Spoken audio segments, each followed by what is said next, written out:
Viewers, today, every attempt at disingenuity to besmirch Times Now's journalism, which is based always on hard facts, is demolished.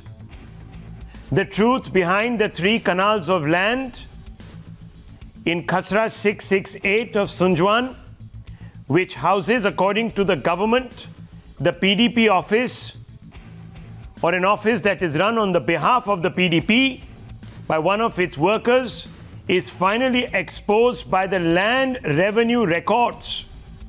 I told you last night, viewers, that we will be bringing out official documentation. These land revenue records have existed for time immemorial. They have not been crafted by this government, i.e. the government that runs the state, or rather the Union Territory of Kashmir as of today. Mehbooba Mufti called Times Now a liar for reporting how her party is on the state administration's list of government land encroachers. We didn't put the list out. The state government did. The state administration did, on the express instructions of the High Court. When we reported what was simply in the public domain, she dared us to check facts and deflected every direct question we put to her. Today, Times Now accesses revenue records of Khasra number 886, viewers, the land on which Mehbooba claims she pays a monthly rent for PDP office space. This revenue paper in the middle of your screens, viewers, shows that the land is owned by the Sarkar or the government. Then interestingly, it mentions that 4 canals of the land have been given to 4 cultivators. Cultivators, viewers.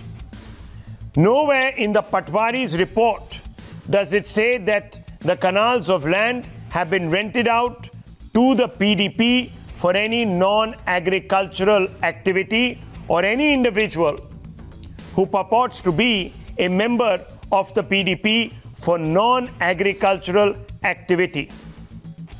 Now, here's why the revenue records, coupled with the state administration's declaration on its website, busts every claim made by Mehbooba Mufti in a tweet that she put out 2 days back. Proof 1. J&K revenue records show that Khasra number 886 is government land, Sarkari land. The highlighted portion in Urdu means Sarkar. What was Mufti's claim? That Godi gang not checking facts. She should be directing this question to the High Court and the CBI, not Times Now. Proof 2. J&K revenue records, what does it show? It shows that land given to 3 cultivators, viewers, cultivators. What did she say? PDP office space is in a government building. How are cultivators government builders? Can't understand this, viewers. How have they turned into government buildings? What else does this land record show? What it shows is that the PDP office, or the office that is being run by a PDP worker, and he has admitted to us that he in fact has built that entire structure on that land. What the revenue record shows is that it is encroached land, the tenancy is illegal. It is Sarkar's land in the books.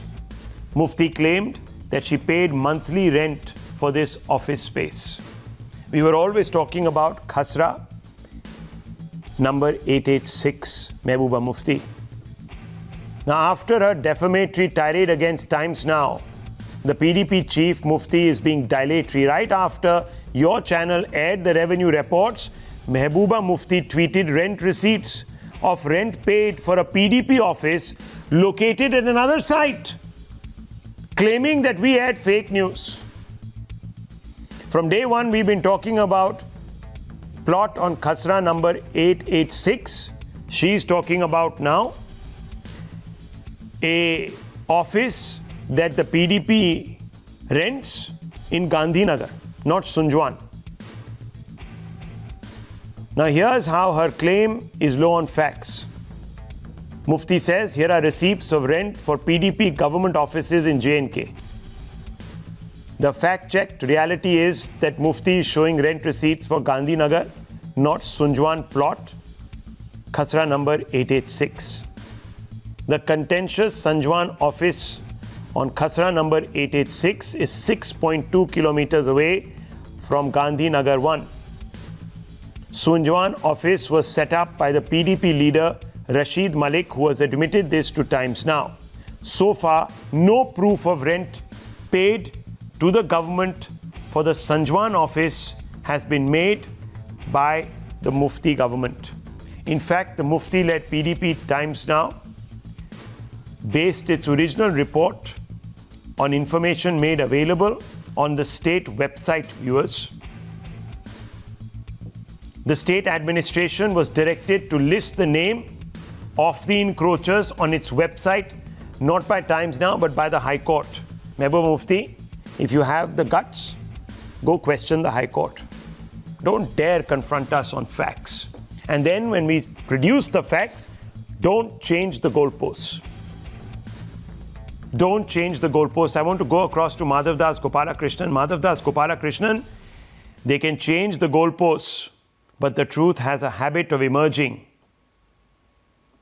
Absolutely, Rahul. After first shooting the messenger, now change the goalpost. It's very clear what Mehbooba Mufti is doing. She's not wanting to answer any questions on Sunjwan and the office over there. We've shown you the board, which very clearly has the PDP symbol and the name of the PDP on it. We've spoken to the owner, who says that this is, in fact, a property that they've had for the past over 20 years. Why not ask her own party's leader, whose son has very much confirmed, he's on record over here, as to what she will do? And if it is indeed encroachment, she should take action against her own party leader. She can very well ask this individual to take action. If she has records or proof to the contrary, she can present that before the High Court. She can present that before the administration or any other agency that may be looking into this. The problem in this particular case is when she's asked a question about A, the answer she's giving is about B. And that is where the entire sort of dishonesty of Mehbooba Mufti is very clearly shown. The point is, Madhav, this particular land, according to the records, is supposed to be in the possession of 3 cultivators.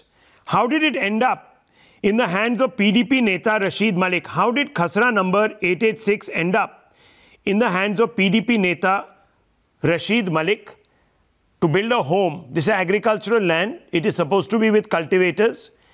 We are supposed to be seeing crops growing there on the soil. What has cropped up, however, is a monstrous building which purportedly doubles up also as a PDP office in that area. How did that happen? Well, absolutely. That's a question that really has to be answered by the PDP, because if the government says on the basis of the High Court order, if they have given a list of encroached properties and this is part of that encroached land, then obviously the government must have had solid reasons for putting that up publicly as well. They must have done some kind of a survey of the records that they have and what exists on ground, and then they've come up with it. We've just reported the facts, Rahul, like every other media organization has. It's not just Times Now. Everyone has covered this particular story. But Mehbooba Mufti, of course, wanting to either become a martyr or showing that this is some attempt to target her, is wanting to target Times Now. But it would be very good if Mehbooba Mufti actually responded to the facts that have been put out, rather than repeatedly attempting to fact check Times Now, while instead talking about some other property which we have not even reported on. Bizarre. Absolutely bizarre. It just tells you, viewers, politicians can't be trusted. Can't be trusted at all. Listen to Daman Bhasin, former PDP leader, and when he was in the party, he told Mehbooba Mufti that this was government land. Now listen to this, viewers. मैंने कहा जी वो government land है, अब उसके ऊपर बनाया इसने पीछे अपना घर, आगे इसने एक वो छोटा सा हॉल बना के 4 कुर्सियां रख दी और वहाँ पीडीपी का साबा बना दिया है. तो ऐसे लोगों को हमें चेक करना चाहिए, बल्कि इनकरेज नहीं करना चाहिए, और ये बल्कि ये पार्टी के लिए एक दिन बदनामी का बायस बनेगा. उन्होंने कहा कोई बात नहीं, कोई बात, देख लेंगे. She took it very lightly.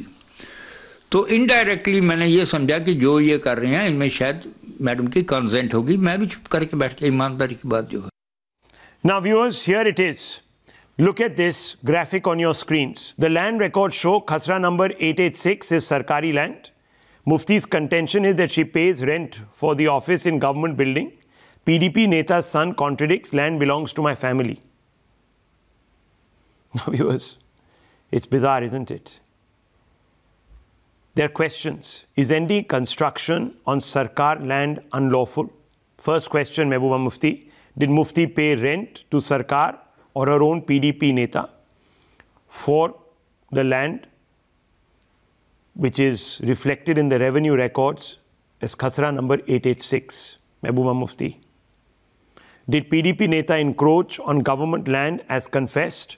And lastly, why did the PDP not people benefit from the Sarkar land? Where are the three cultivators? These are questions you need to answer. Answer them. Let's move on, viewers. Let's move on. Another big story.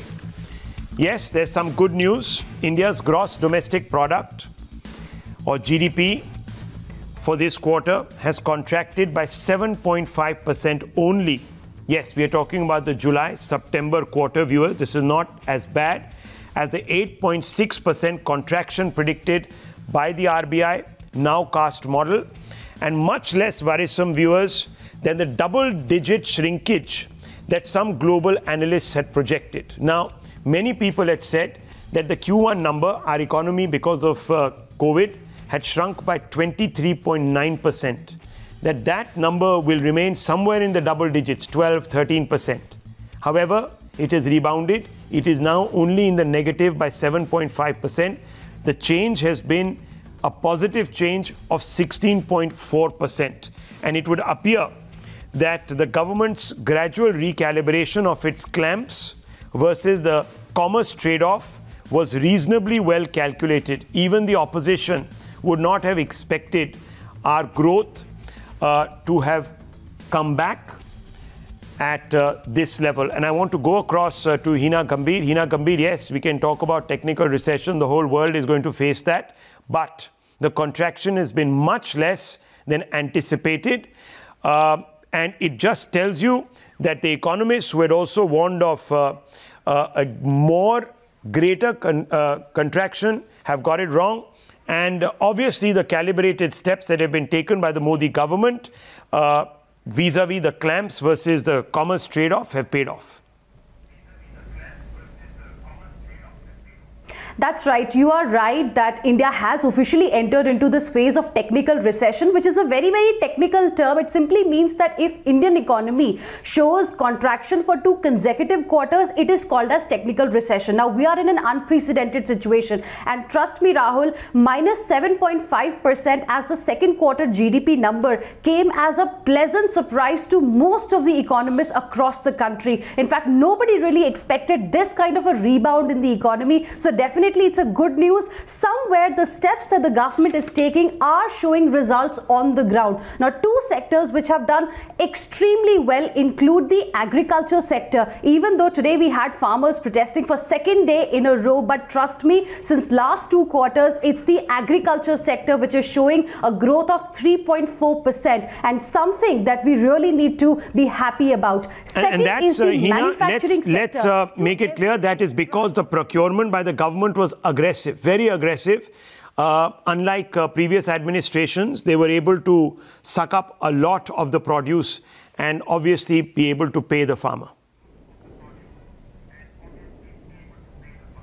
That's right. Procurement was fantastic, and apart from that, the monsoon turned out to be very good this year, a bumper harvest that we saw. So all in all, for farmers, it turned out to be a good year. And second thing that I was talking about, and that's one thing that should be highlighted, is the manufacturing sector. You won't believe that, this is a good news that we've got today. After a very long time, the manufacturing sector growth has become positive. From almost minus 40% in the first quarter, we have have seen a plus 0.6% growth in the second quarter, and that is giving us a lot of hope that probably in the third and the fourth quarter the recovery could be even faster than expected. The only worrisome situation that we are seeing right now is in the services sector.